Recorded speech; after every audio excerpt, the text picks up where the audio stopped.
Pengantar penerbit, segala puji hanya milik Allah, Rabbul Alamin. Solawat dan salam semoga senantiasa tercurah untuk Rasulullah SAW, keluarga dan para sahabatnya. Pemikiran Ibnu Khaldun tentang sosiologi, filsafat sejarah, dan politik menjadi bahan kajian para pemikir dan cendekiawan Muslim di Timur dan Barat. Pemikiran Ibnu Khaldun terus digulirkan dalam berbagai diskursus pemikiran sosial politik kontemporer. Ia dikenal sebagai bapa sosiologi dan sejarawan yang menawarkan gagasan renovasi terhadap cakupan sejarah sekaligus seorang politikus Muslim yang banyak memberikan inspirasi bagi terciptanya iklim kehidupan politik yang bersih. Menjelajahi pemikiran Ibnu Khaldun, maka kita diajak menoleh ke belakang, yakni pada abad 14 Masehi. Masa itu kebudayaan Arab Islam sedang dilanda kemunduran. Krisis ini lantas melebar ke jaringan-jaringan politik sebagai konsekuensi atas pecahnya Imperium Islam menjadi negara-negara kecil yang dikendalikan oleh penguasa lemah dan tidak memiliki wawasan kerakyatan.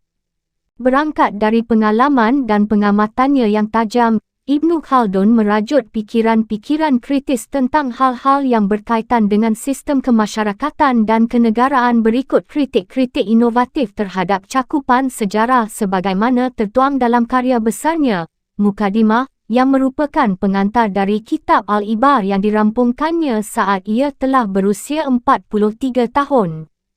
Dari premis-premis di atas muncul pertanyaan.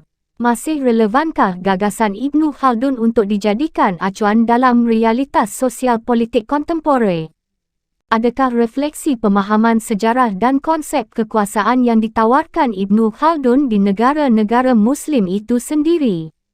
Dua pertanyaan di atas mengajak cendekiawan Muslim dan para pemerhati masalah sosial politik khususnya untuk membuka kembali lembaran-lembaran analisa Ibnu Khaldun dalam bidang ini. Dalam buku Muqaddimah, Ibnu Khaldun membahas tentang peran ilmu sejarah. Lalu ia memaparkan kecerobohan para narator sejarah di dalam menukil peristiwa-peristiwa sejarah. Maka untuk memperluas pemahaman dan memperkecil kecenderungan penulisan sejarah yang tidak dapat dipercaya, Ibnu Khaldun melakukan renovasi terhadap cakupan sejarah yang terfokus sebelumnya pada peristiwa-peristiwa sekitar masalah kerajaan, militer maupun politik. Dalam cakupan yang eksklusif ini sangat rentan terjadi manipulasi sejarah sehingga perspektif sejarah yang dikonsumsi ke tengah-tengah publik pun sangat beragam.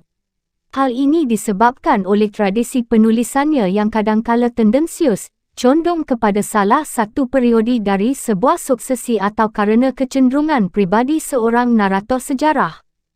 Sejarah menurut Ibnu Khaldun memiliki fungsi multi dan tujuan mulia.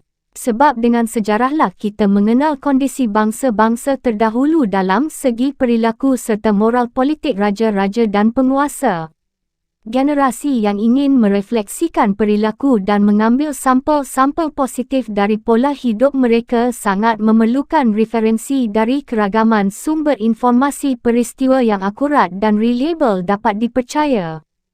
Selanjutnya, pembukuan sejarah menurut Ibnu Khaldun bukan untuk mendokumentasikan persoalan-persoalan keagamaan, mendekatkan diri kepada penguasa dan bukan sekadar dikonsumsi sebagai bidang ilmu, tetapi untuk mengenal peristiwa-peristiwa masa lampau dalam rangka memahami masa yang akan datang. Rekonstruksi pemahaman ini sebenarnya telah menempatkan peran sejarah sebagai iktibar atau cermin objektif untuk menelaah sikap. Hanya saja pada awalnya eksistensi sejarah bagi Ibnu Khaldun tidak tampak sebagai realita, sehingga ia melontarkan pertanyaan tentang apa topik ilmu sejarah yang sebenarnya. Jawaban atas pertanyaan ini diperolehnya kala melakukan pencarian metodik tentang ukuran-ukuran valid atau tidaknya suatu berita. Dalam hal ini ia menggagas tentang perlunya merujuk kepada tempat peristiwa, kemudian dipautkan sebagai korelasi dengan masyarakat yang mengitarinya. Ringkasnya, topik sejarah menurut Ibnu Khaldun adalah studi sosial, dengan kata lain mempelajari dinamika masyarakat secara integral berikut sebab-sebabnya. Dan dinamika sejarah menurut Ibnu Khaldun bukan muncul dari luar, tetapi proses sosial itu sendiri dengan segala aturannya yang alami. Barangkali gagasan Ibnu Khaldun mengenai muatan kronik-kronik linear sejarah telah memberikan kontribusi yang tidak kecil bagi penulisan sejarah yang berdasarkan kategori norma standar kebenaran berita, sehingga sejarah tidak lagi tampak bagai mitos yang dibuat orang. Ibnu Khaldun bicara tentang kekuasaan dan tanggungjawab. Istilah al-mulk yang terdapat dalam kitab Mukadimah dapat diinterpretasikan sebagai gambaran perenungan Ibnu Khaldun tentang kondisi sosial politik di negara-negara Arab Islam yang senantiasa dililit konflik antar elit kekuasaan. Sungguh pun terbatas pada wilayah negara-negara Arab Islam dan rentang waktu yang relatif jauh. Prediksi analisisnya berlaku universal dan masih relevan untuk dicermati dalam realitas percaturan politik kontemporer, terutama di beberapa negara yang memiliki kultur keagamaan yang sama.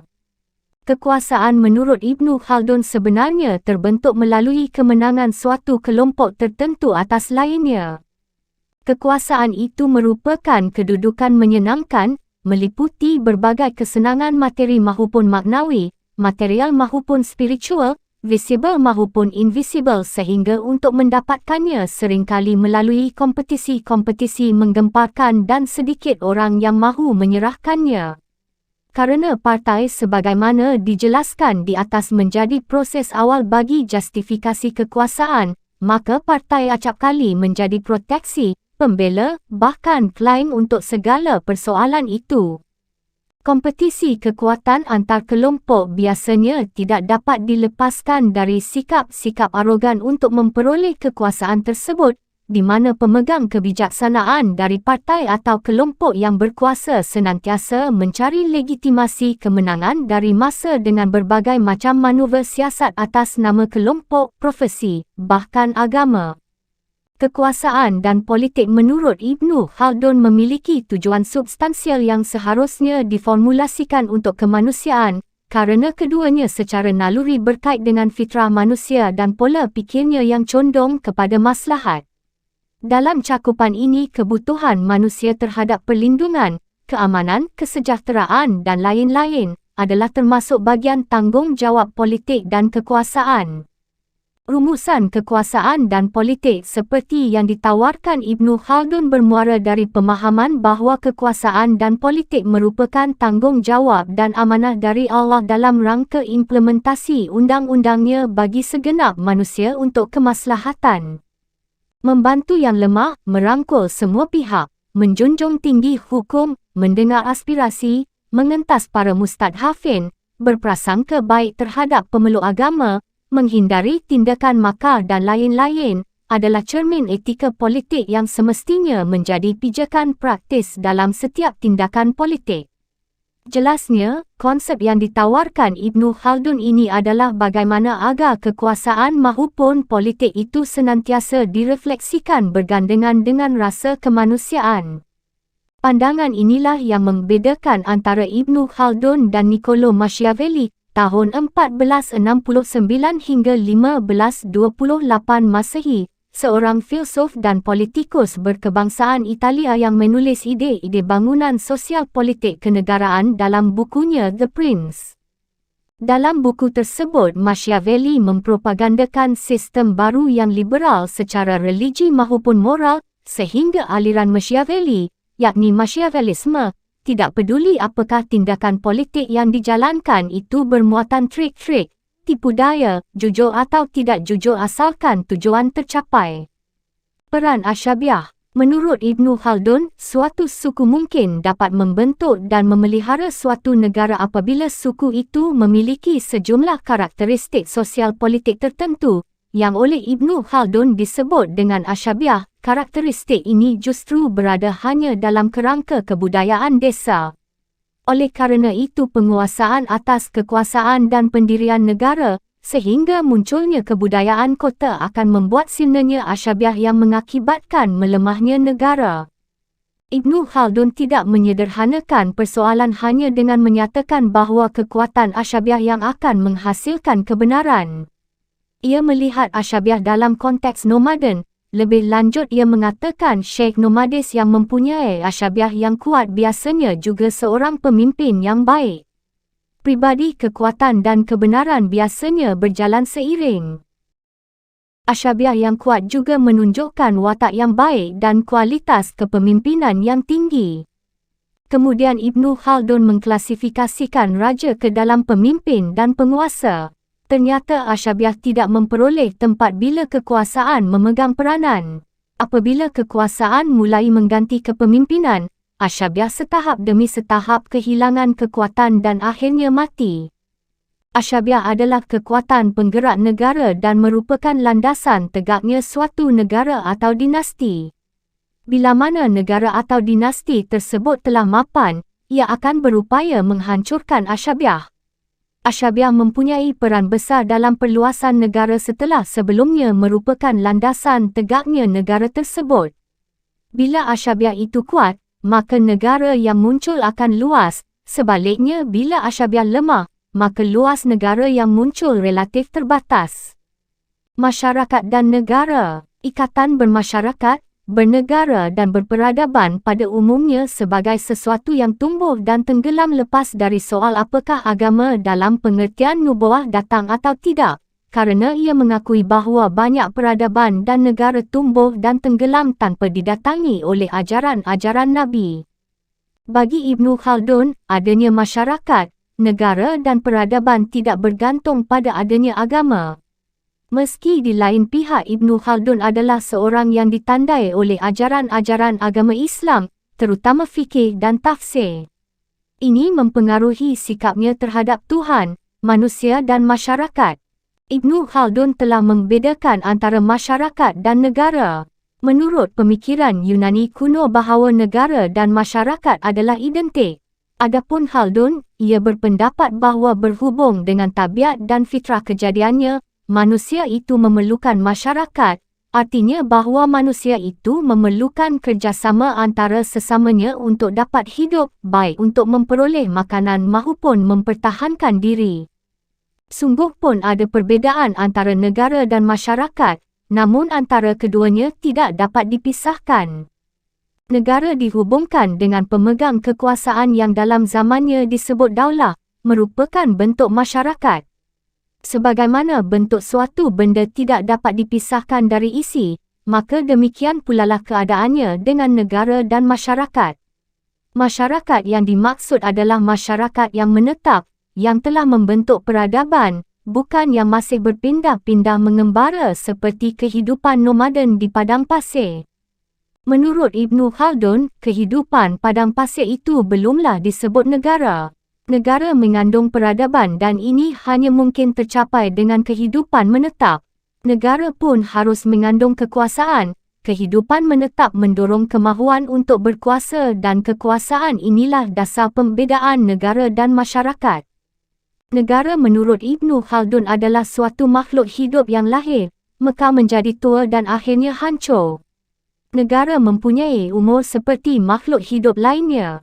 Ibnu Khaldun berpendapat bahawa umur suatu negara adalah 3 generasi, yakni sekitar 120 tahun. Satu generasi dihitung umur yang biasa bagi seseorang iaitu 40 tahun. Ketiga generasi tersebut ialah, pertama, generasi pertama, hidup dalam keadaan primitif yang keras dan jauh dari kemewahan dan kehidupan kota, masih tinggal di pedesaan dan padang pasir. Generasi kedua, berhasil meraih kekuasaan dan mendirikan negara, sehingga generasi ini beralih dari kehidupan primitif yang keras ke kehidupan kota yang penuh dengan kemewahan. Generasi ketiga, negara mengalami kehancuran, sebab generasi ini tenggelam dalam kemewahan, penakut dan kehilangan makna kehormatan, keperwiraan dan keberanian. Negara dalam perkembangannya melalui 5 tahap. 1. Tahap pendirian negara. Ini merupakan tahap untuk mencapai tujuan, penaklukan dan merebut kekuasaan. Negara sendiri tidak akan tegak kecuali dengan asyabiah. Ibnu Khaldun berpendapat bahawa asyabiah yang membuat orang menyatukan upaya untuk tujuan yang sama, mempertahankan diri dan menolak atau mengalahkan musuh. 2. Tahap pemusatan kekuasaan. Pemusatan kekuasaan adalah kecenderungan yang alamiah pada manusia. Pada waktu itu pemegang kekuasaan melihat bahawa kekuasaannya telah mapan, maka ia akan berupaya menghancurkan asyabiah, memonopoli kekuasaan dan menjatuhkan anggota-anggota asyabiah dari roda pemerintahan. 3. Tahap kekosongan. Tahap untuk menikmati buah kekuasaan seiring dengan watak manusia, seperti mengumpulkan kekayaan, mengabadikan peninggalan-peninggalan dan meraih kemegahan. Negara pada tahap ini sedang berada pada puncak perkembangannya. 4. Tahap ketundukan dan kemalasan. Pada tahap ini, negara dalam keadaan statis, tidak ada perubahan apapun yang terjadi. Negara seakan-akan sedang menantikan permulaan akhir kisahnya. 5. Tahap foya-foya dan penghamburan kekayaan. Negara telah memasuki masa ketuaan dan dirinya telah diliputi penyakit kronis yang hampir tidak dapat ia hindari dan terus menuju keruntuhan.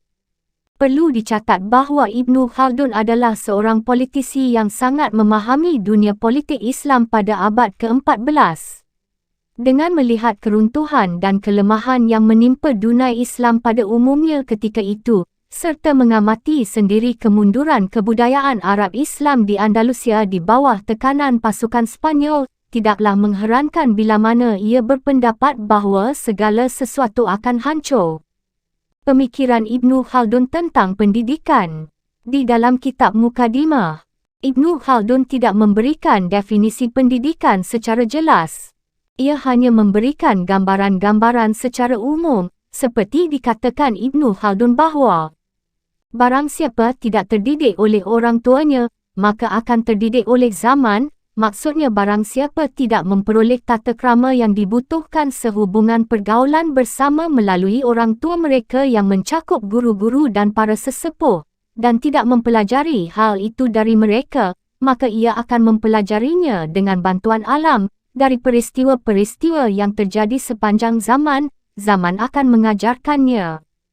Dari pendapatnya ini dapat diketahui bahawa pendidikan menurut Ibnu Khaldun mempunyai pengertian yang cukup luas. Pendidikan bukan hanya merupakan proses belajar mengajar yang dibatasi oleh 4 dinding, tetapi pendidikan adalah suatu proses di mana manusia secara sadar menangkap, menyerap dan menghayati peristiwa-peristiwa alam sepanjang zaman. Dari rumusan yang ingin dicapai, Ibnu Khaldun menganut prinsip keseimbangan. Dia ingin anak didik mencapai kebahagiaan duniawi dan sekaligus ukhrawinya kelak. Berangkat dari pengamatan terhadap rumusan tujuan pendidikan yang ingin dicapai Ibnu Khaldun, secara jelas kita dapat melihat bahawa ciri khas pendidikan Islam iaitu sifat moral religius nampak jelas dalam tujuan pendidikannya, dengan tanpa mengabaikan masalah-masalah duniawi. Sehingga secara umum dapat kita katakan bahawa pendapat Ibnu Khaldun tentang pendidikan telah sesuai dengan prinsip-prinsip pendidikan Islam, yakni aspirasi yang bernafaskan agama dan moral. Dalam pembahasannya mengenai kurikulum, Ibnu Khaldun mencoba membandingkan kurikulum-kurikulum yang berlaku pada masanya, iaitu kurikulum pada tingkat rendah yang terjadi di negara-negara Islam bagian Barat dan Timur. Ia mengatakan bahawa sistem pendidikan dan pengajaran yang berlaku di Maghrib, bahawa orang-orang Maghrib membatasi pendidikan dan pengajaran mereka pada mempelajari Al-Quran dari berbagai segi kandungannya. Sedangkan orang-orang Andalusia, mereka menjadikan Al-Quran sebagai dasar dalam pengajarannya, kerana Al-Quran merupakan sumber Islam dan sumber semua ilmu pengetahuan. Sehingga mereka tidak membatasi pengajaran anak-anak pada mempelajari Al-Quran saja, akan tetapi dimasukkan juga pelajaran-pelajaran lain seperti syair, karang mengarang, khat, kaedah-kaedah bahasa Arab dan hafalan-hafalan lain. Demikian pula dengan orang-orang Afrika, mereka mengkombinasikan pengajaran Al-Quran dengan hadis dan kaedah-kaedah dasar ilmu pengetahuan tertentu.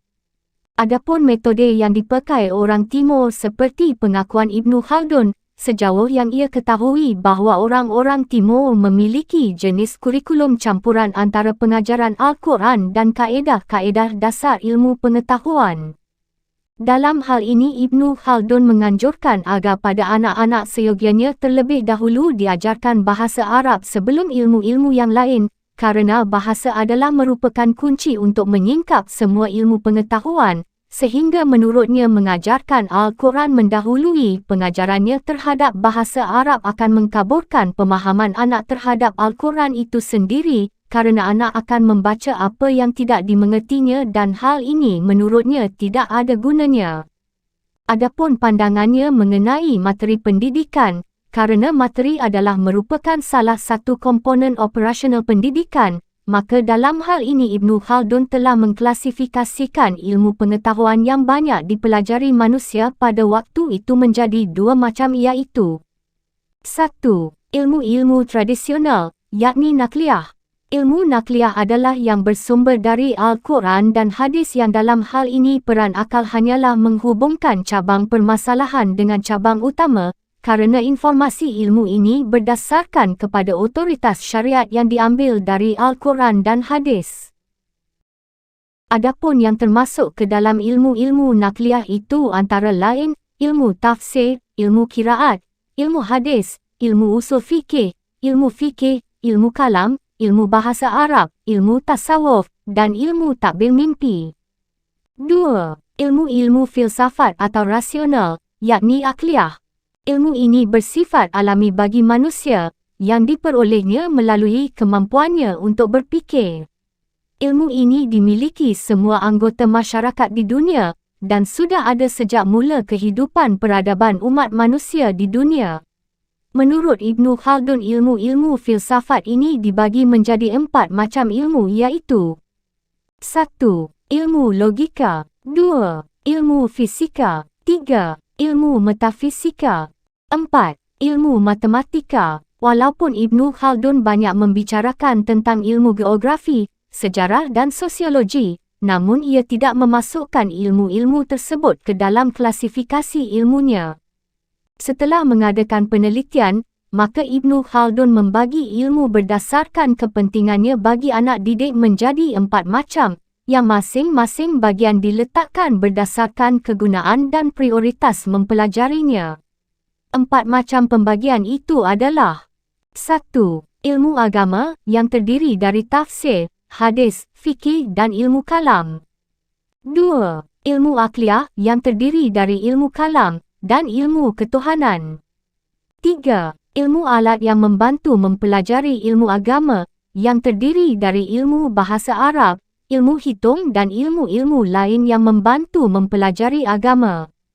4. Ilmu alat yang membantu mempelajari ilmu filsafat, iaitu logika. Menurut Ibnu Khaldun, kedua kelompok ilmu yang pertama itu adalah merupakan ilmu pengetahuan yang dipelajari kerana faedah dari ilmu itu sendiri.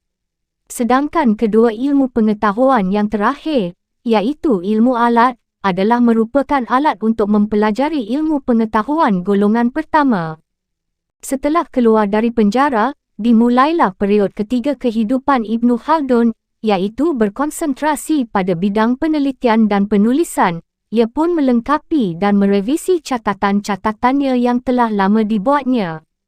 Seperti kitab Al-Ibar 7 jilid, yang telah ia revisi dan ditambahnya bab-bab baru di dalamnya. Nama kitab ini pun menjadi kitab Al-Ibar wa Diwanul Muqtada Awil Khabar fi Ayamil Arab wal Ajam wal Barbar wa Man Asyarahum min Zawis Sultan Al-Akbar.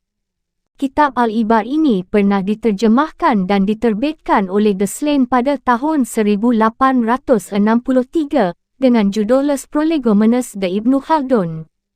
Namun pengaruhnya baru terlihat setelah 27 tahun kemudian. Tepatnya pada tahun 1890, yakni saat pendapat-pendapat Ibnu Khaldun dikaji dan diadaptasi oleh sosiolog-sosiolog Jerman dan Austria yang memberikan pencerahan bagi para sosiolog moden. Karya-karya lain Ibnu Khaldun yang bernilai sangat tinggi di antaranya At-Tarikh bi Ibni Khaldun, sebuah kitab autobiografi, catatan dari kitab sejarahnya. Mukadimah, pendahuluan atas kitab Al-Ibar yang bercorak sosiologis, historis dan filosofis. Lubab Al-Muhassal fi Ushul ad-Din, sebuah kitab tentang permasalahan dan pendapat-pendapat teologi, yang merupakan ringkasan dari kitab Muhassal Afkar Al-Mutakadimin wa Al-Mutaakhirin, karya Imam Fakhruddin Ar-Razi. Dr. Brian Esterner, guru besar sosiologi di Universitas of Aberdeen, Scotland dalam artikelnya The Islamic Review dan Arabic Affairs di tahun 1970-an mengomentari tentang karya-karya Ibnu Khaldun. Ia menyatakan, tulisan-tulisan sosial dan sejarah dari Ibnu Khaldun hanya satu-satunya dari tradisi intelektual yang diterima dan diakui di dunia barat, terutama ahli-ahli sosiologi dalam bahasa Inggeris yang menulis karya-karyanya dalam bahasa Inggeris. Di sini Ibnu Khaldun menganalisis apa yang disebut dengan gejala-gejala sosial, dengan metode-metodenya yang masuk akal yang dapat kita lihat bahawa ia menguasai dan memahami akan gejala-gejala sosial tersebut. Pada bab kedua dan ketiga, ia berbicara tentang gejala-gejala yang membedakan antara masyarakat primitif dengan masyarakat moden dan bagaimana sistem pemerintahan dan urusan politik di masyarakat. Bab kedua dan keempat berbicara tentang gejala-gejala yang berkaitan dengan cara berkumpulnya manusia serta menerangkan pengaruh faktor-faktor dan lingkungan geografis terhadap gejala-gejala ini. Bab keempat dan kelima menerangkan tentang ekonomi dalam individu, bermasyarakat mahupun negara. Sedangkan bab ke-6 berbicara tentang pedagogik, ilmu dan pengetahuan serta alat-alatnya. Sungguh mengagumkan sekali sebuah karya di abad ke-14 dengan lengkap menerangkan hal ihwal sosiologi, sejarah, ekonomi, ilmu dan pengetahuan. Ia telah menjelaskan terbentuk dan lenyapnya negara-negara dengan teori sejarah. Karena pemikiran-pemikirannya yang brilian, Ibnu Khaldun dipandang sebagai peletak dasar ilmu-ilmu sosial dan politik Islam. Dasar pendidikan Al-Quran yang diterapkan oleh ayahnya menjadikan Ibnu Khaldun mengerti tentang Islam dan giat mencari ilmu selain ilmu-ilmu keislaman. Sebagai Muslim dan hafiz Al-Quran, ia menjunjung tinggi akan kehebatan Al-Quran. Sebagaimana dikatakan olehnya, ketahuilah bahawa pendidikan Al-Quran termasuk syiar agama yang diterima oleh umat Islam di seluruh dunia Islam. Karena itu pendidikan Al-Quran dapat meresap ke dalam hati dan memperkuat iman. Dan pengajaran Al-Quran pun patut diutamakan sebelum mengembangkan ilmu-ilmu yang lain. Jadi, nilai-nilai spiritual sangat diutamakan sekali dalam kajiannya, di samping mengkaji ilmu-ilmu lainnya. Kehancuran suatu negara, masyarakat, ataupun secara individu dapat disebabkan oleh lemahnya nilai-nilai spiritual. Pendidikan agama sangatlah penting sekali sebagai dasar untuk menjadikan insan yang beriman dan bertakwa untuk kemaslahatan umat. Kontribusi kepala Ibnu Khaldun terletak pada filsafat sejarah dan sosiologi. Ia banyak berbicara dalam bukunya yang dikenal sebagai Mukadimah. Buku ini didasarkan pada pendekatan yang unik Ibnu Khaldun dan asli tentang filsafat sejarah dan sosiologi. Perhatian utama dari karya monumental ini adalah untuk mengidentifikasi fakta-fakta psikologis, ekonomi, lingkungan dan sosial yang berkontribusi pada kemajuan peradaban manusia dan arus sejarah. Beberapa ahli bahkan menyebut Ibnu Khaldun sebagai bapa ekonomi, Father of Economics, yang sebenarnya atau dengan sebutan bapa ilmu sosial moden, Father of Modern Social Science, serta mengklaim bahawa ide-ide yang digagas oleh Ibnu Khaldun paling tidak mengilhami atau dicetuskan kembali 4 abad kemudian oleh pemikir-pemikir seperti Adam Smith atau David Ricardo dan kemudian oleh Karl Marx atau John Maynard Keynes. Terlepas dari berbagai perbandingan yang cukup membingungkan, kedalaman dan analisa yang kuat dari berbagai karya yang dihasilkannya sangat mengagumkan. Dalam Mukadimah, Ibnu Khaldun membangun teori perburuhan, termasuk ide menarik mengenai teori tentang nilai, teori pembagian kerja, teori mengenai perpajakan dan berbagai kerangka teori yang menyangkut beberapa area lainnya dan dapat dikatakan sebagai area moden untuk ukuran saat itu. Dalam berbagai tulisan mengenai ekonomi, Ibnu Khaldun menyokong adanya pasar terbuka yang didasari oleh permintaan dan penawaran. Ia juga menolak diberlakukannya cukai atau pajak yang terlalu tinggi, perdagangan dengan orang asing dan percaya kepada kebebasan memilih bagi rakyat serta membiarkan mereka bekerja keras untuk diri mereka sendiri. Dengan penuh syukur, Pustaka Al-Kautsar menerbitkan edisi terjemah kitab mukadimah ini. Semoga buku ini menjadi bagian dari partisipasi kami untuk memajukan pendidikan dan ilmu pengetahuan di negeri ini. Tentu tak ada gading yang tak retak. Kami mohon maaf atas segala kekurangan dan menantikan kritik dan saran sebagai perbaikan bagi kami di masa mendatang. Wallahu al-muwaffiq. Bismillahirrahmanirrahim, kata pengantar. Ibnu Khaldun menuturkan sekelumit kehidupannya dalam kitab Al-Ibar wa Diwanul Muqtada wa Al-Khabar. Aku bermukim di benteng Ibnu Salamah selama 4 tahun dalam kondisi tak terlalu sibuk. Di sinilah aku menulis buku ini. Selama di sana pula, aku terinspirasi menyempurnakan mukadimahnya. Dari situlah mengalir kata-kata indah dan makna-makna yang terdapat dalam fikiran hingga terkumpullah hasil dan manfaatnya. Kitab Mukadimah Ibnu Khaldun mengundang banyak diskursus, sebab isinya di kemudian hari menjadi teori-teori baru dalam bidang ilmu sejarah dan sosial. Padahal sebenarnya ia adalah pengantar kitab Al-Ibar yang justru kurang mendapatkan perhatian dan penelitian sebagaimana yang dilakukan terhadap kitab Mukadimah. Di dalam kitab mukadimah ini, Ibnu Khaldun telah menyingkap berbagai hukum tentang perjalanan dan perkembangan sejarah masyarakat. Di situ ia menyajikan berbagai contoh tentang bangkitnya suatu bangsa berikut alasan-alasannya, menjelaskan sebab-sebab runtuhnya bangsa dan peradabannya. Selain itu, ia juga memberikan contoh-contoh kesewenangan dan kezaliman politik, ekonomi, dan sosial, selain juga contoh-contoh kemewahan, kesombongan dan kondisi-kondisi sosial yang menghantarkan pada kehancuran. Kitab Mukadimah mengaitkan hukum-hukum materi dan hukum-hukum psikologi dan menjelaskan sejauh mana kondisi yang pertama memengaruhi yang kedua. Dengan begitu, ia memberikan contoh-contoh dalam tingkat individu dan sosial dan hubungan dialektik antara keduanya serta contoh-contoh kekalahan dan kemenangan. Buku ini memandang ke depan dengan bertolak dari hukum-hukum sosial yang tetap dan dengan menilai masa lalu sebagai pengantar masa sekarang dan masa sekarang sebagai pengantar bagi masa yang akan datang. Hukum-hukum keruntuhan dan kebangkitan bangsa atau undang-undang sosial di mana seluruh masyarakat tunduk kepadanya tidak cukup diketahui hanya dengan membaca masa lalu atau menguasai informasi masa sekarang. Namun ia harus melewati batas-batas pandangan tersebut hingga mencapai pandangan-pandangan ke depan yang mendahului waktu, agar persiapan untuk berinteraksi dengannya sangat baik. Ibnu Khaldun sangat lihai dalam membaca pergerakan fenomena alam dan sosial, menafsirkannya, dan menyebutkan kesimpulan-kesimpulannya sesuai dengan sistem dan hukum sosial yang ia dapatkan dari penelitian terhadap karakter-karakter kerajaan dan faktor-faktor penopangnya, selain prinsip-prinsip dan kenyataan-kenyataan yang dialaminya. Ia mengembalikan kepada psikologi individu untuk unsur kemanusiaan yang terjadi antara generasi terdahulu dan generasi mutakhir. Ia memotret bangsa dari sudut kebudayaan dan peradaban yang berbeza-beza dengan meninjau jauh dekatnya dengan hakikat agama dan kondisi idealis yang sempurna yang sepatutnya tampak dalam masyarakat yang terbentuk dengan agama ini.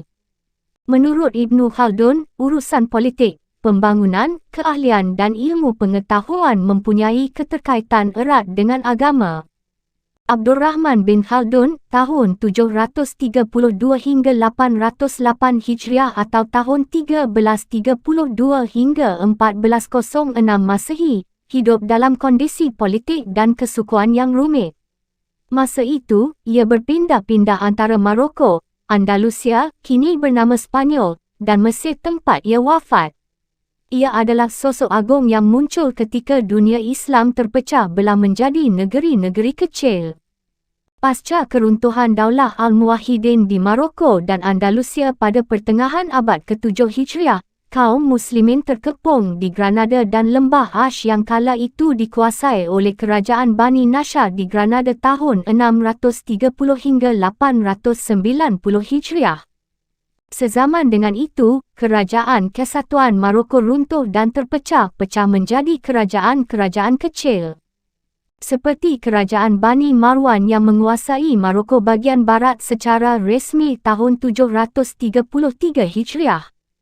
Kerajaan Bani Zayyan Az-Zanatiyah yang berdiri di Maroko bagian tengah, kini bernama Aljazair, pada tahun 733 Hijriah di bawah kepemimpinan Ya'marasin bin Zayyan. Lalu ada pula Kerajaan Bani Hafs di Maroko bagian timur, kini bernama Tunisia, yang didirikan oleh Abu Hafs, pemimpin Han Tanah, yang merdeka dari Daulah Al-Muwahhidin dan diproklamirkan oleh cucunya, Abu Zakaria pada tahun 724 Hijriah atau 1323 Masehi. Di tengah konflik yang terjadi di antara kerajaan-kerajaan kecil, Kerajaan Bani Abdul Wad Az-Zanatiyah terkena musibah dan bencana yang berasal dari kerajaan tetangganya, yakni Kerajaan Bani Hafs yang berada di Tunisia. Begitu juga Kerajaan Bani Hafs dan Bani Abdul Wad terus mendapat serangan dari Bani Marin secara terus-menerus untuk menguasai negeri-negeri Maghrib secara total. Maksud itu berhasil di akhir masa kepemimpinan Sultan Abu Al-Hasan yang memegang tampuk kekuasaan di Fez pada tahun 731 Hijriah. Berbagai peperangan antara kerajaan-kerajaan kecil itu terjadi secara terus-menerus. Kondisi tersebut diperparah dengan berdirinya Kerajaan Bijayah dan Kasnakhiyah dan proklamasi kemerdekaan suku-suku besar dan kondisi mereka yang tidak stabil. Dalam suasana seperti itu, Ibnu Khaldun lahir di Tunisia, awal Ramadan tahun 732 Hijriah, dari keluarga besar yang berbangga dengan nasab Arabnya yang berasal dari Hadramaut, Yaman. Adapun nasab Islamnya kembali kepada Wa'il bin Hujur, seorang sahabat Nabi yang terkenal dan didoakan oleh beliau agar mendapat limpahan berkah pada saat kedatangannya di tahun Al-Wufud untuk menyatakan masuk Islam. Selain itu, Ibnu Khaldun juga mendapat kebanggaan sejarah politik dan sosial dari Ishbiliah, sebuah kota di Andalusia dan Tunisia. Dalam sejarah, keluarga Ibnu Khaldun terlibat dalam pusaran konflik. Sosok Ibnu Khaldun siap memainkan peran dalam menghurai konflik-konflik tersebut. Ibnu Khaldun tumbuh dan berkembang sebagai orang yang mencintai ilmu. Pertama-tama, ia menghafal Al-Quran lewat bimbingan ayahnya sendiri. Lalu ia mempelajari ilmu hadis, ilmu fikih, usul, bahasa, sastra, sejarah, selain mempelajari filsafat dan ilmu mantik. Ibnu Khaldun sering berkunjung ke negeri Maroko dan Andalusia. Ia menetap di Tilmisan dan mulai menyusun karya tentang sejarah di sana. Setelah itu, ia kembali ke Tunisia. Dari sana, ia hijrah ke Mesir dan bertemu dengan penguasanya, yakni Barkok. Dari perjumpaan itu, ia diamanahi jabatan hakim di Mesir. Ia sering dipecat dari jabatannya lalu mengembannya kembali selama 6 kali. Selama bermukim di Mesir, ia sering menempuh perjalanan. Pada tahun 789 Hijriah, ia bertandang ke Hijaz. Lalu pada tahun 803 Hijriah, ia berkunjung ke Damaskus dalam rangka menemani sang sultan yang pergi bersama pasukannya untuk menemui penguasa Mongol Timur Leng. Ketika usianya menginjak 45 tahun, ia mengasingkan diri dari keramaian dan berkonsentrasi penuh untuk menulis dan mengarang, sehingga ia menyelesaikan kitabnya Al-Ibar wa Diwanul Muqtada wal Khabar dan Al-Muqaddimah yang sangat terkenal. Kitab Al-Muqaddimah memuat sehimpun pengantar tentang makna sejarah, kesalahan-kesalahan para penulis sejarah, dan cara membetulkannya dengan merujuk kepada ilmu peradaban. Ini merupakan buku pertama dengan 6 bab yang mencakup arti sejarah sebagai ilmu yang fenomena-fenomenanya harus dikaji secara objektif. Dalam bab pertama, Ibnu Khaldun berbicara tentang peradaban manusia secara umum. Ia menjelaskan teorinya tentang lingkungan dan pengaruhnya terhadap perwujudan manusia. Dalam bab kedua, ia menjelaskan tentang peradaban masyarakat maju dan masyarakat primitif. Ia juga menghuraikan peradaban-peradaban desa yang biasanya berpijak dari sektor pertanian. Menurutnya, peradaban desa seringkali bersifat primitif. Dalam bab ketiga, ia membahas masalah kerajaan, kehilafahan dan kerajaan. Dengan kata lain, ia membahas masalah instrumen-instrumen politik dan pemerintahan yang muncul dalam interaksinya dengan peradaban, walaupun peradaban itu sederhana dan mengatur kehidupan sosial. Dalam bab keempat, ia berbicara tentang peradaban masyarakat perkotaan, negeri-negeri dan kota-kota, selain berbicara tentang pengaruh-pengaruh peradaban kerajaan-kerajaan, fase-fasenya dan ketundukannya kepada hukum sebab-sebab alam.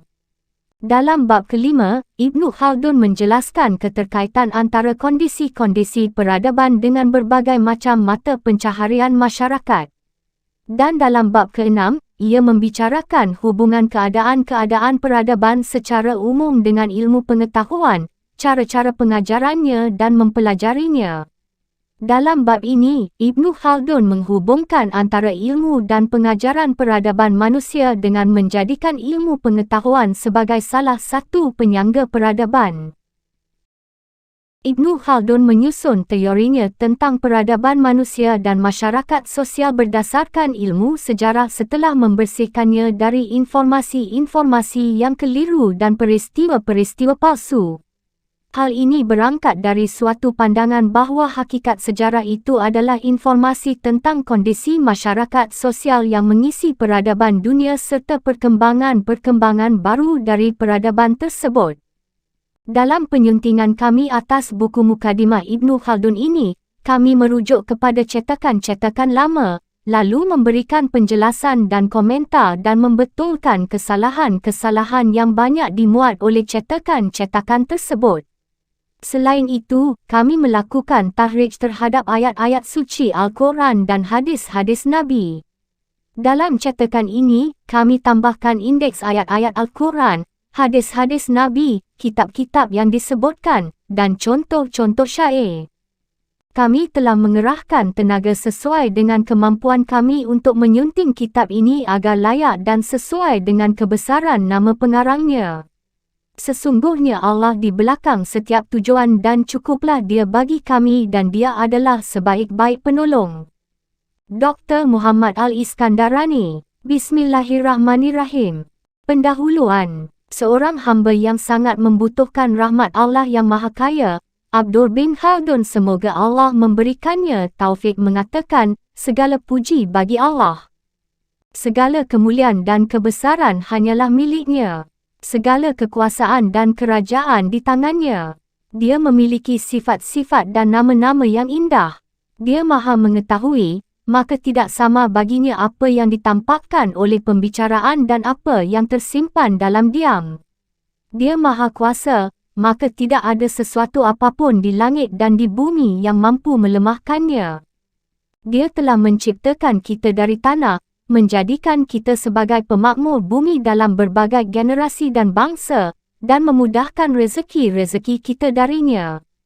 Tali persaudaraan dan rumah-rumah melindungi kita, rezeki dan bahan makanan menjamin kita, hari-hari dan waktu-waktu memusnahkan kita, dan ajal yang telah ditetapkan terus mengejar kita.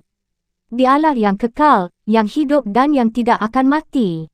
Semoga solawat dan salam terlimpah kepada junjungan dan pemimpin kita Muhammad Rasulullah sallallahu alaihi wasallam, sang Nabi yang ummi, berbangsa Arab, yang telah disebutkan sifat-sifatnya dalam kitab Taurat dan Injil. Alam dunia menanti-nanti kelahirannya sebelum hari Sabtu dan Ahad saling berganti dan bintang Zuhal berjauhan dengan ikan paus. Solawat dan salam semoga tercurah juga kepada keluarga dan para sahabatnya yang dari kebersamaan mereka dengan beliau mereka memperoleh pengaruh yang banyak dan kemenangan yang besar dalam membela beliau serta mengakibatkan musuh-musuh mereka tercerai-berai. Semoga Allah mencurahkan solawat dan salam yang melimpah kepada beliau dan kepada mereka, selama tali Islam senantiasa tersambung dan tali kafir senantiasa terputus. Ilmu sejarah. Ilmu sejarah merupakan bagian dari berbagai cabang ilmu yang dipelajari oleh bangsa-bangsa dan generasi-generasi umat manusia. Ilmu sejarah senantiasa menarik minat banyak orang. Orang-orang biasa dan orang-orang yang tidak pintar juga ingin mengetahuinya. Para raja dan penguasa berlomba-lomba mempelajarinya. Dalam memahaminya secara lahiriah, sama antara orang-orang pintar dan orang-orang bodoh. Hal itu kerana dilihat dari segi lahiriah, sejarah tidak lebih dari berita tentang peristiwa-peristiwa masa lalu. Dalam sejarah tentang abad-abad lalu terdapat beragam pendapat, perumpamaan, dan pertemuan yang diadakan, khususnya di saat penjamuan. Selain itu, sejarah membuat kita memahami bagaimana kondisi-kondisi manusia mengalami perubahan, kerajaan-kerajaan mengalami perluasan kawasan, bagaimana manusia-manusia memakmurkan dunia hingga membuat mereka meninggalkan tempat tinggal dan tibalah sang waktu menjumpai masa mereka. Secara hakikat, sejarah mengandung pemikiran, penelitian, dan alasan-alasan detail tentang perwujudan masyarakat dan dasar-dasarnya, sekaligus ilmu yang mendalam tentang karakter berbagai peristiwa. Karena itu, sejarah adalah ilmu yang original tentang hikmah dan layak untuk dihitung sebagai bagian dari ilmu-ilmu yang mengandung kebijaksanaan atau filsafat. Para sejarawan Muslim terkemuka telah mencatat sejarah-sejarah masa lalu secara menyeluruh. Namun, kerja keras mereka itu oleh orang-orang yang kerdil dicampuradukkan dengan kebatilan-kebatilan dan riwayat-riwayat yang lemah hingga diikuti oleh orang-orang yang datang kemudian. Kita lantas mendengar sejarah tersebut dalam versinya yang tak lagi original. Mereka pun tidak memerhatikan sebab-sebab terjadinya suatu peristiwa dan tidak membuang kisah-kisah yang remeh atau lemah. Upaya penelitian sedikit dilakukan. Kesempurnaan pun cacat. Berita yang sampai sering keliru. Taklid sudah berurat berakar pada kebanyakan manusia. Kemunduran pencapaian dalam banyak cabang ilmu terjadi.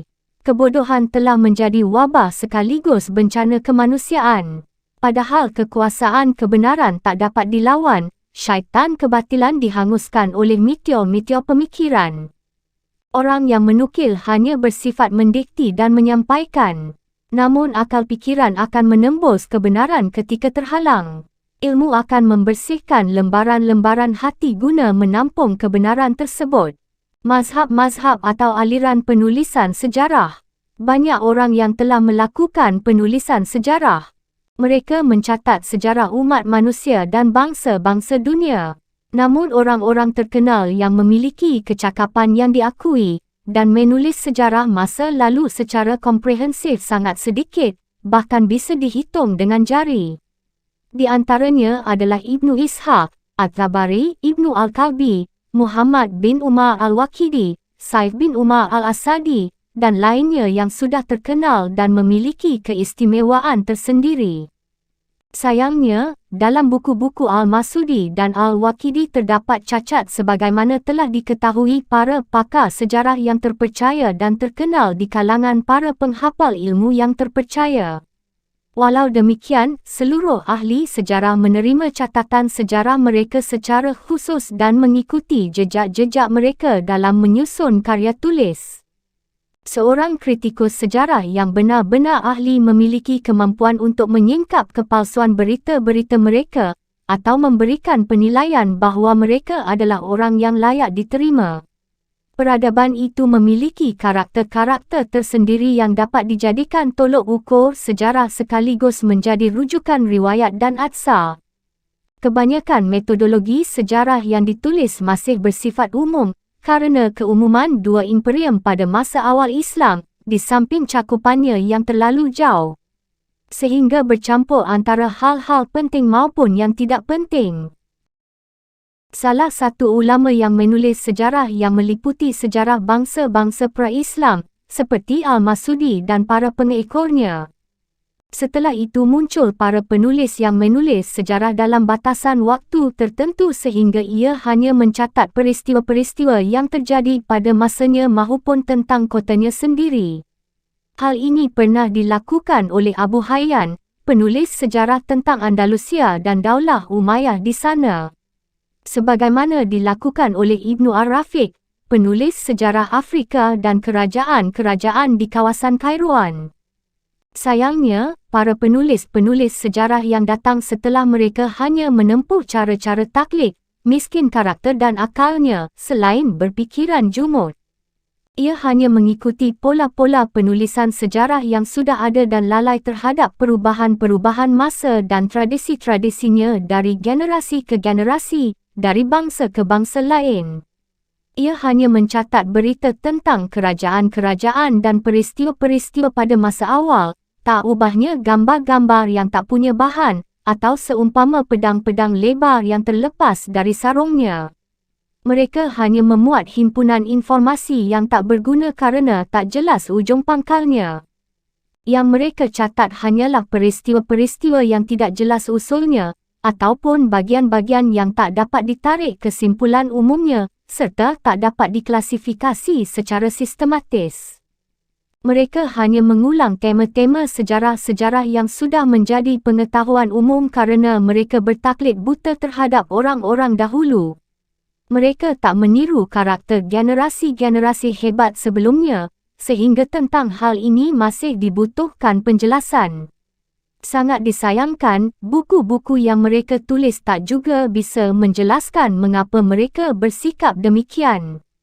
Ketika mereka membahas persoalan kerajaan, mereka hanya menyusun berita-beritanya, baik berita yang benar maupun yang salah, tanpa menerangkan permulaannya, sebab-sebab kebangkitannya dan keruntuhannya. Model seperti itu membuat pembaca masih penasaran dengan permulaan-permulaannya dan fasa-fasanya, meneliti faktor-faktor pasang surutnya, dan mencari penjelasan memuaskan tentang perbezaan-perbezaan dan kesamaan-kesamaannya, sebagaimana akan kami sebutkan dalam pembukaan kitab. Fasa berikutnya, sejarah ditulis dengan metode sangat ringkas. Para penulisnya merasa cukup dengan menyebutkan nama-nama raja tanpa menyebutkan nasab dan kisah-kisahnya. Selain itu, mereka hanya menyebutkan waktu memegang tampuk kekuasaan, sebagaimana dilakukan oleh Ibnu Rashid dalam Mizan al-Amal dan para sejarawan yang meniru metodenya.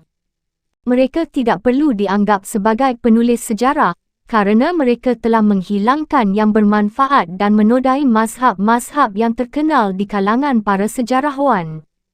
Setelah saya membaca berbagai buku tentang umat manusia, baik di masa lalu maupun sekarang, saya bangkit dari kelalaian dan tidur panjang.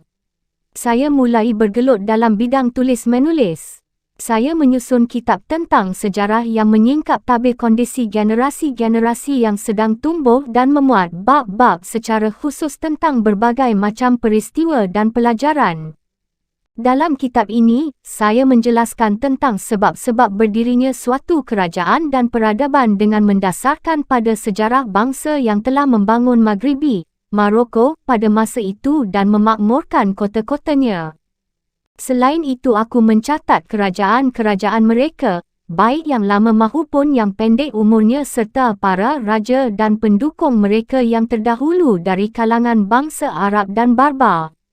Keduanya merupakan generasi yang dikenal lama bermukim di Maghribi dan lama hidup di sana dari generasi ke generasi, sehingga bangsa lain tidak dikenal di sana. Aku menulisnya secara teliti dan bersih dari cacat serta membuatnya mudah dipahami oleh kaum intelektual dan para ahli. Penulisan bab-babnya aku buat secara menarik dan mengagumkan sehingga menjadi sebuah model baru dalam penulisan sejarah. Dari situ aku menjelaskan kondisi-kondisi peradaban dan perilaku perkotaan serta hal-hal baru yang timbul akibat sosial manusia. Anda akan merasa puas dengan hukum-hukum yang melatar belakangi peristiwa-peristiwa dan dapat memahami bagaimana sebuah bangsa memulai kerajaannya. Dengan begitu anda akan terlepas dari taklid dan dapat mengetahui pola-pola sejarah sebelum dan sesudah anda. Kitab ini aku susun dalam bentuk mukadimah dan 3 kitab. 1. Mukadimah. Bagian ini menjelaskan tentang keutamaan ilmu sejarah, mazhab-mazhab sejarah dan berbagai kekeliruan para sejarawan. 2. Kitab pertama. Bahagian ini menjelaskan tentang peradaban dan unsur-unsur penting yang menjadi prasyarat peradaban seperti raja, penguasa, pekerjaan, profesi, ilmu pengetahuan dan faktor-faktor yang mendasari semua itu. 3. Kitab kedua. Kitab ini berisi tentang sejarah orang-orang Arab, generasi-generasi mereka, dan kerajaan-kerajaan mereka sejak masa kekhalifahan hingga saat ini.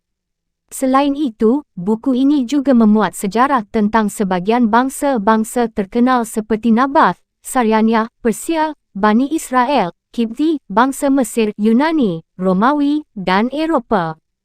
4. Kitab ketiga. Buku ini menjelaskan tentang sejarah orang-orang Barbar dan sebahagian kabilah mereka yang terkenal bernama Zinatah. Kitab ketiga ini menyebutkan permulaan mereka, generasi-generasi mereka, kekuasaan dan kerajaan yang ada di Maghrib secara khusus.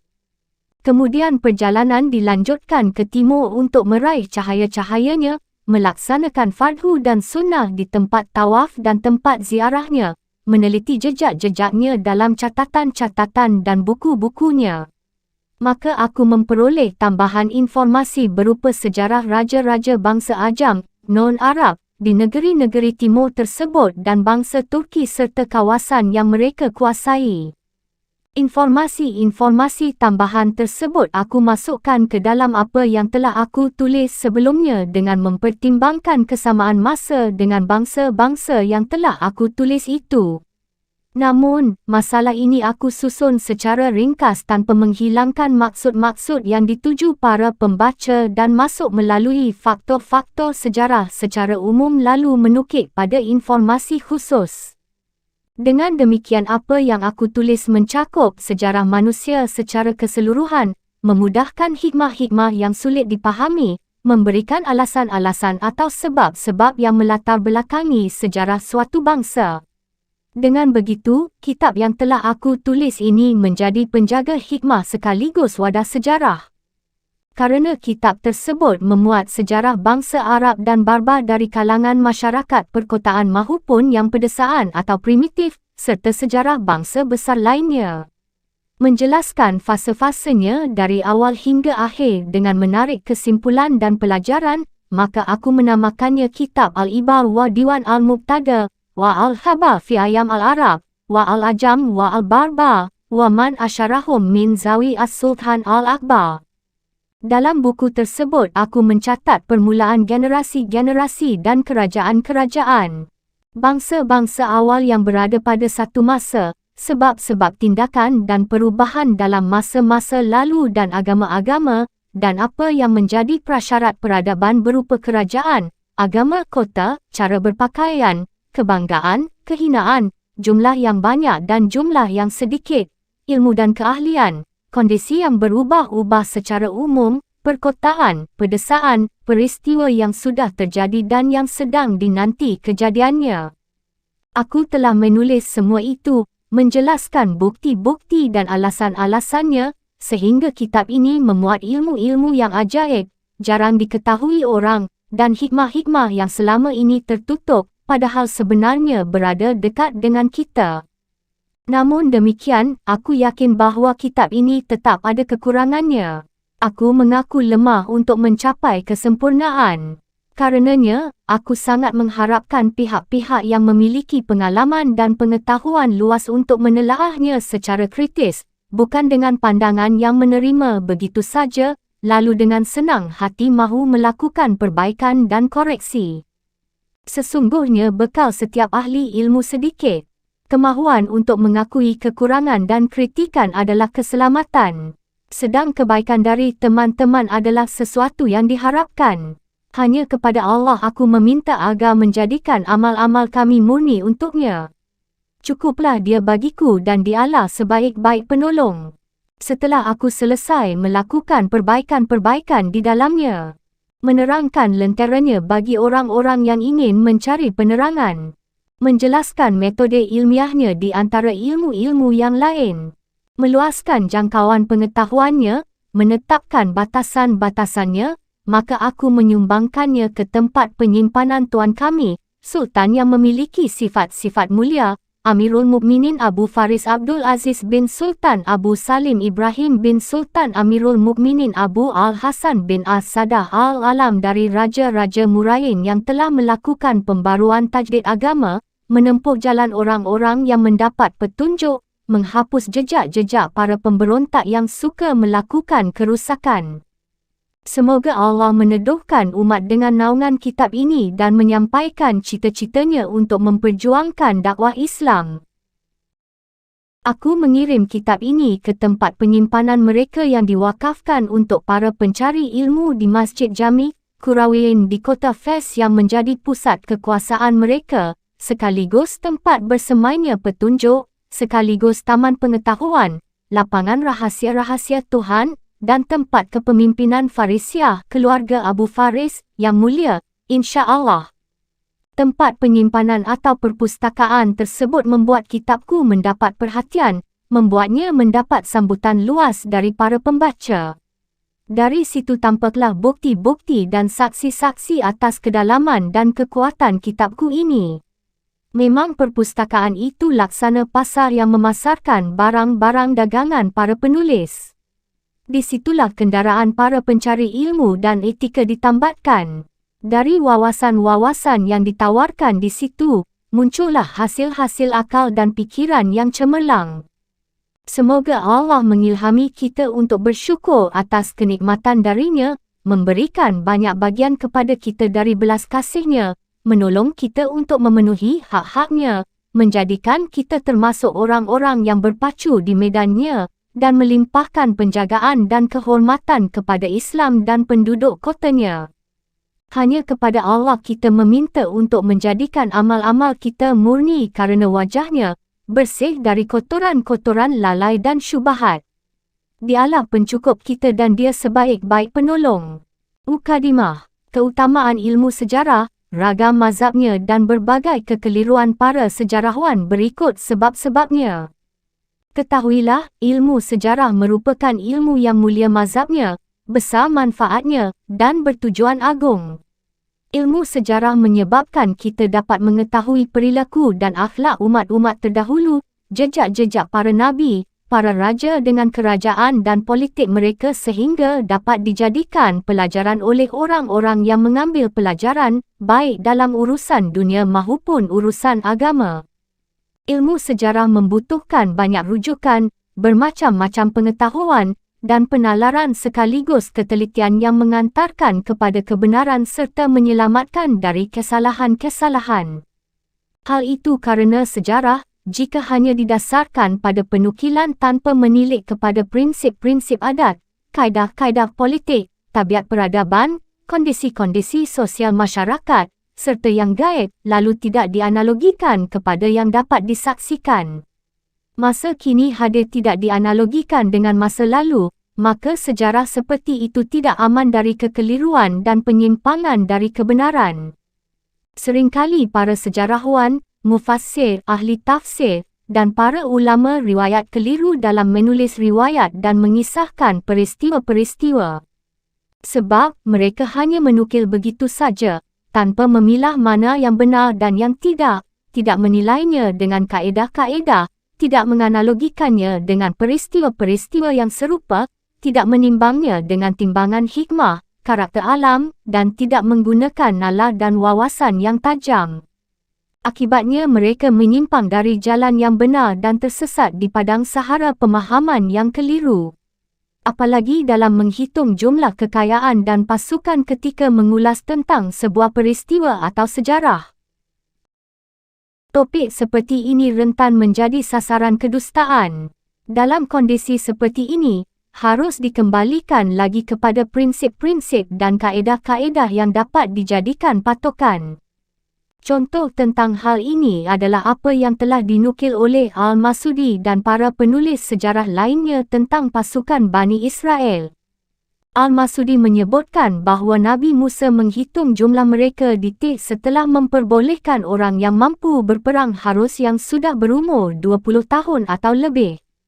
Total jumlah mereka mencapai 600,000 atau lebih. Di sini Al-Masudi lupa tentang kapasitas Mesir dan Syam untuk mendatangkan pasukan sebanyak itu.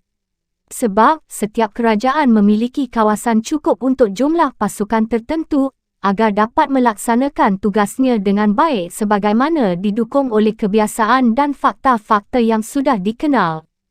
Selain itu, pasukan berjumlah besar seperti itu sulit kemungkinannya untuk dapat melancarkan serangan atau peperangan kerana sempitnya medan dan jauhnya deretan pasukan sejauh 2 atau 3 kali pandangan mata atau bahkan lebih.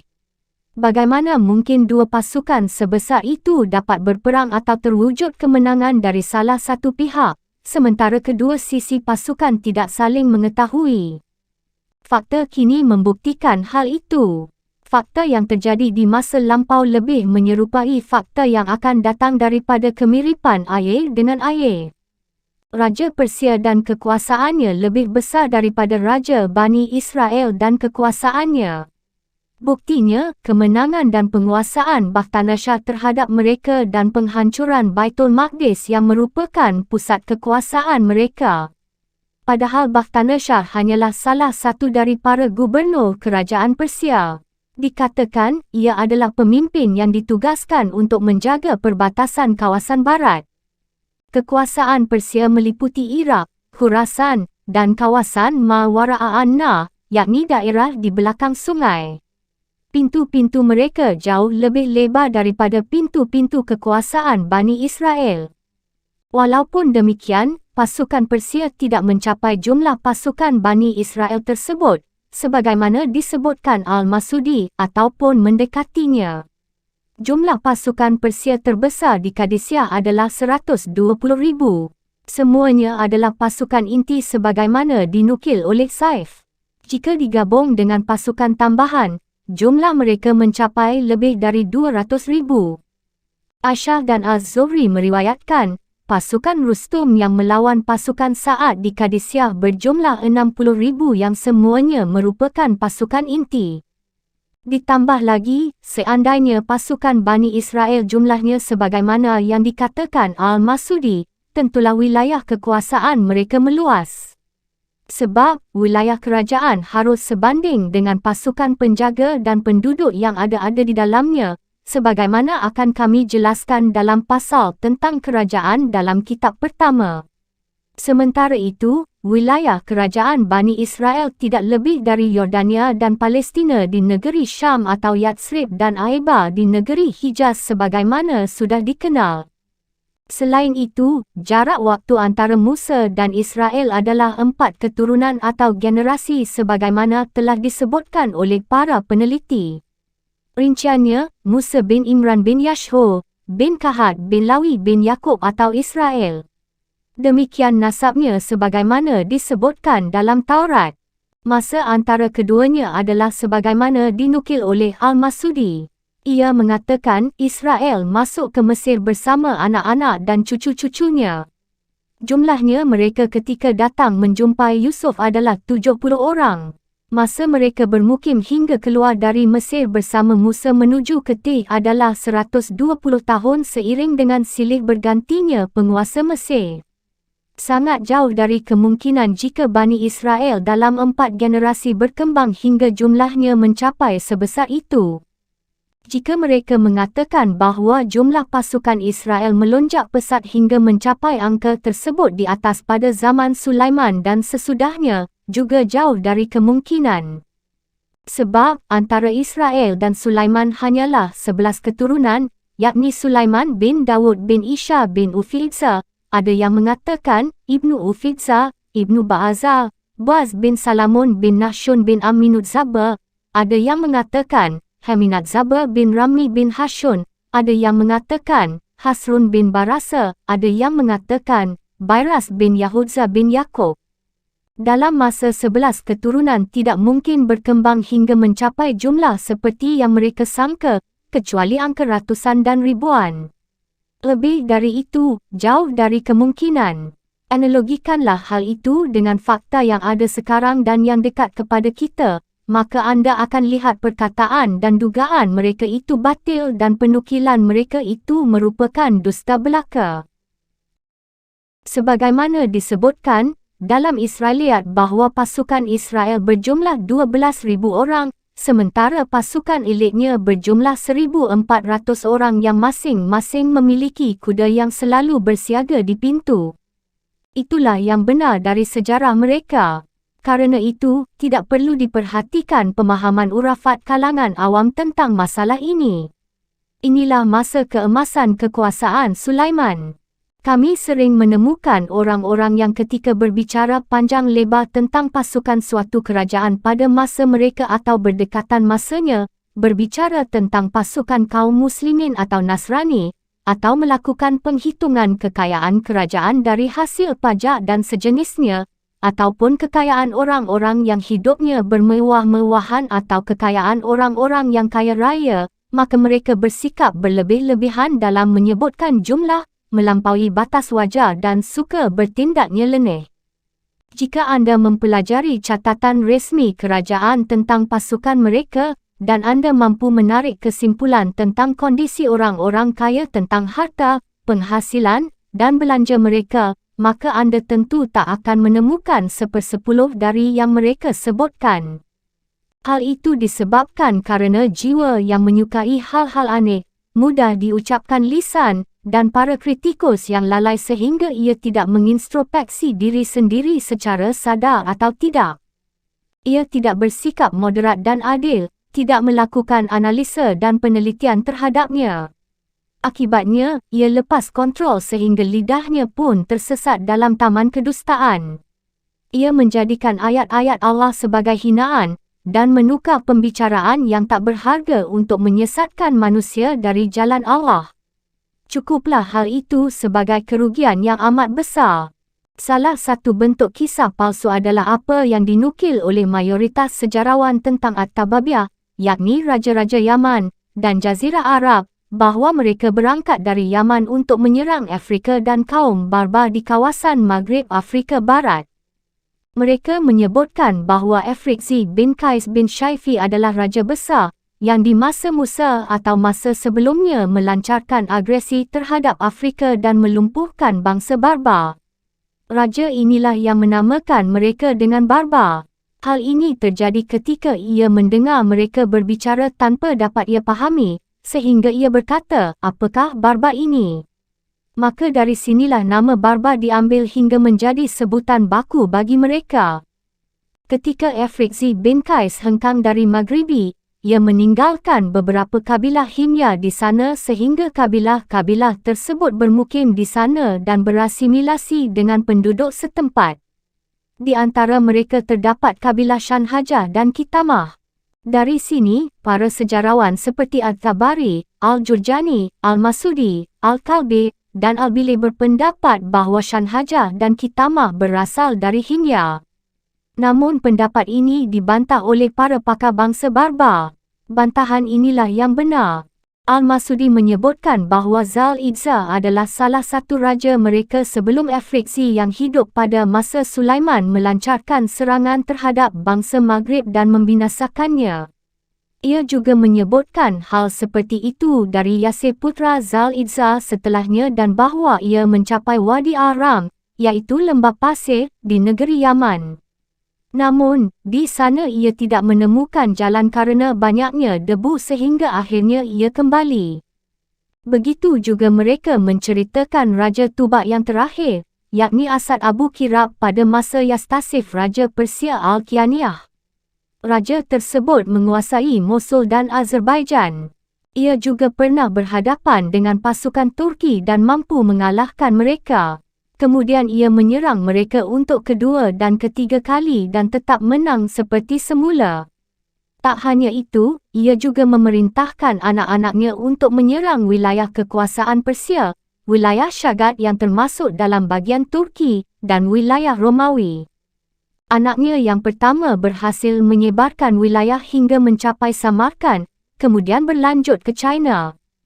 Ketika salah satu saudaranya sampai ke Samarkand, ia menemukannya telah didahului oleh saudaranya yang pertama.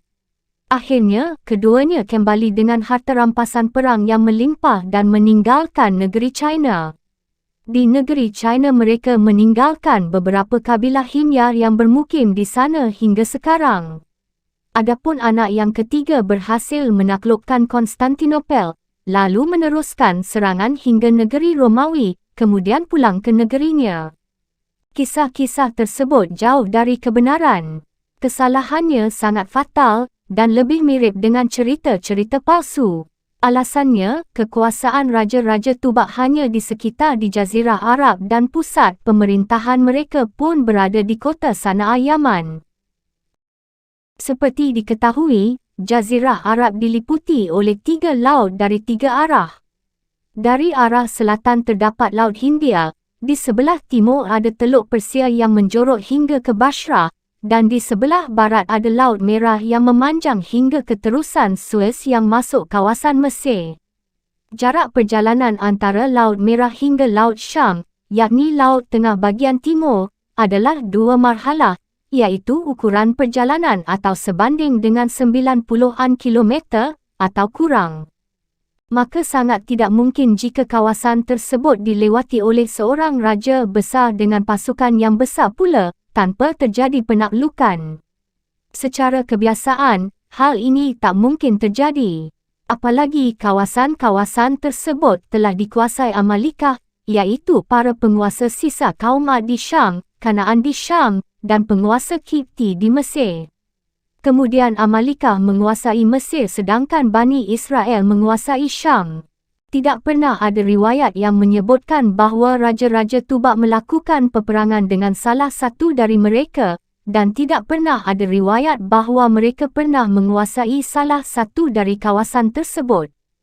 Di samping itu, jarak dari laut hingga kawasan Maghribi sangat jauh dan perbekalan untuk para pasukan juga sangat banyak.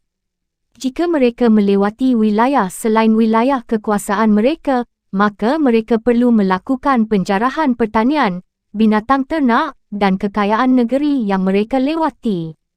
Sebab, perbekalan mereka tentulah tidak cukup menurut yang biasa dipahami. Kalaupun para sejarawan mengatakan bahawa mereka membawa perbekalan cukup untuk menempuh perjalanan tersebut, maka kita katakan bahawa kenderaan mereka tidak cukup untuk memuatnya. Untuk itu, dalam perjalanan mereka harus menundukkan daerah-daerah yang mereka lewati agar dapat bertahan. Jika kita mengatakan bahawa pasukan itu melewati daerah-daerah itu dan mendapat makanan dengan jalan damai, maka itu tidak mungkin.